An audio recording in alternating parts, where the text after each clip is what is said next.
Hello, Mr. Hardy here, and in this video I would like to teach you about the persuasive writing technique called Anecdote. So I teach my students persuasive writing techniques using the acronym DAFOREST, and as you can see under the letter A there are two techniques, and today in this video we'll look at Anecdote.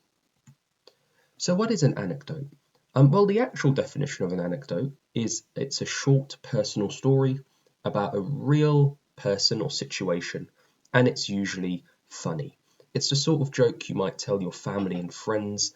Oh, did you know this happened to me today? And you recite your funny story, your funny event, in the hope that they laugh. But when it comes to persuasive writing, I think you can use anecdotes slightly differently. Yes, it can be personal, but I've put it in quote marks because I think you could also do an anecdote about someone else. So it doesn't have to be personally about you or about someone you personally know. You could tell an anecdote about a completely different person, a story about another person. And I've also put the word real in speech marks, in quote marks, because normally in life when you tell an anecdote, it is a real story, and that's what gives it its humour. But when it comes to persuasive writing, you can make up a person, you could make up a situation, you could make up an example, as long as it fits the topic you're being asked to write about. And finally, I've put funny in quote marks because usually anecdotes are told to generate humour or laughter. But I think for persuasive writing, you could also use anecdotes for serious topics to give real life situations and examples. So, quick little summary. In real life, anecdotes are usually personal, based on a real situation, and are funny. But when it comes to persuasive writing, you can write about someone else in your anecdote. You can make it up, particularly in the exam, and you can use a serious anecdote. It doesn't have to be funny. Let's have a look at some examples. The first example. I remember when I was a kid and I ripped my trousers at Disneyland. So this is clearly a personal anecdote because of that first person pronoun I. It's a story about me. It's a real story. I ripped my trousers at Disneyland. How embarrassing. And it's funny because I spent the rest of the day walking around Disneyland with my boxers showing through. So that's what you'd call a traditional anecdote. It's personal, it's based on a real situation, and it's funny. It wasn't for me, but I'm sure it was funny for everyone else. Now, this second example is what I might call a persuasive anecdote. Graham was once homeless, but thanks to charities like Homing the Homeless, Graham now has a roof over his head. I don't know who Graham is. I'm not Graham. Graham's not someone I know. So this isn't a personal story.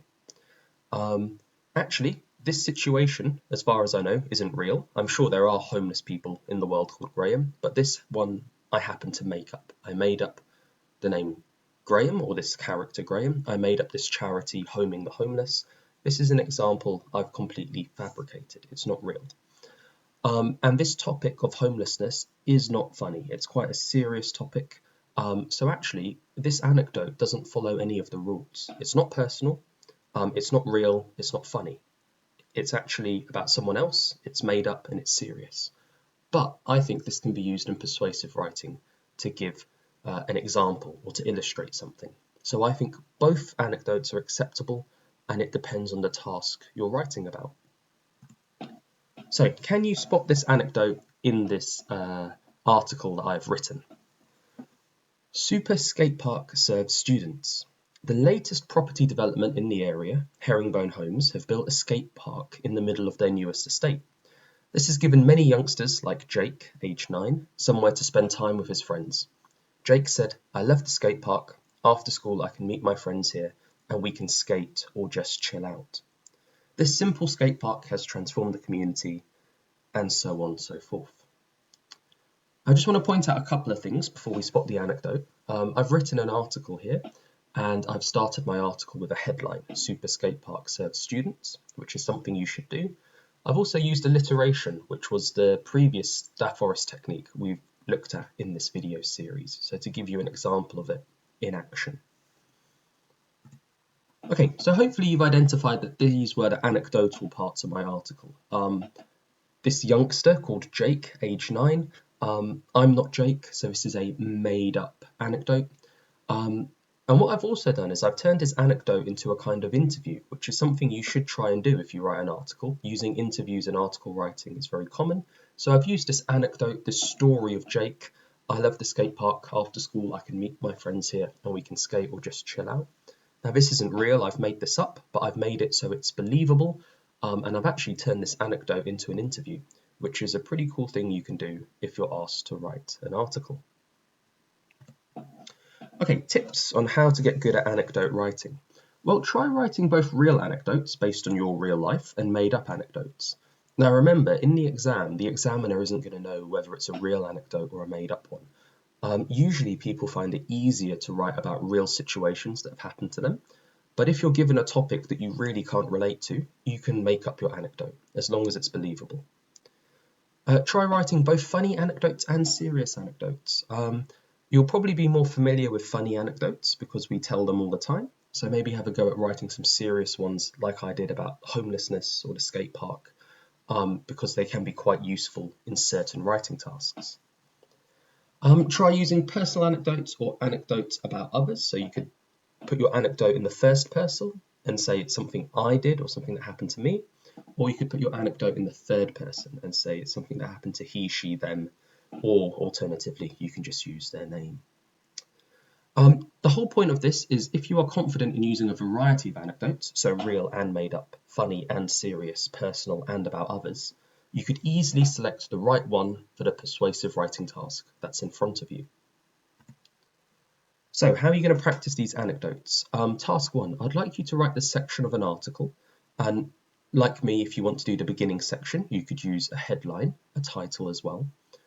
And in this article, I want you to include an anecdotal interview. So I don't mind what your article's about. It could be about your favourite football team winning the FA Cup final and you interview a player. It could be about building a new skate park like I did, about homelessness. It could be about any topic you like.